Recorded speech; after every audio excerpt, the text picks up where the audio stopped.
வயது முதிர்ந்தோர் மற்றும் மாற்றுத்திறனாளிகளின் வீடுகளுக்கே சென்று ரேஷன் பொருட்களை வழங்கும் திட்டத்தை தமிழ்நாடு முதலமைச்சர் மு.க.ஸ்டாலின் சென்னையில் இன்று துவக்கி வைக்கிறார். அரசின் சேவைகள் பயனாளிகளின் இல்லங்களுக்கே சென்று வழங்கும் வகையில் ஏற்கனவே பல்வேறு திட்டங்கள் செயல்படுத்தப்பட்டு வருகின்றன.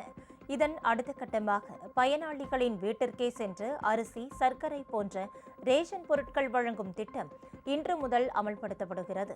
முதலமைச்சரின் தாயுமானவர் திட்டம் என்ற இந்த திட்டத்திற்கு பெயர் சூட்டப்பட்டுள்ளது. இந்த திட்டத்தின்படி 34,809 நியாய விலைக் கடைகளில் பதிவு செய்யப்பட்ட 15,81,364 குடும்ப அட்டைகளுக்கு வீடு தேடி சென்று ரேஷன் பொருட்கள் வழங்கப்படும்.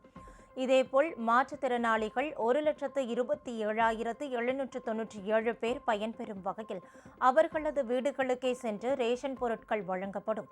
இதன் மூலம் மொத்தம் 21,70,454 பேர் பயன்பெறுவார்கள்.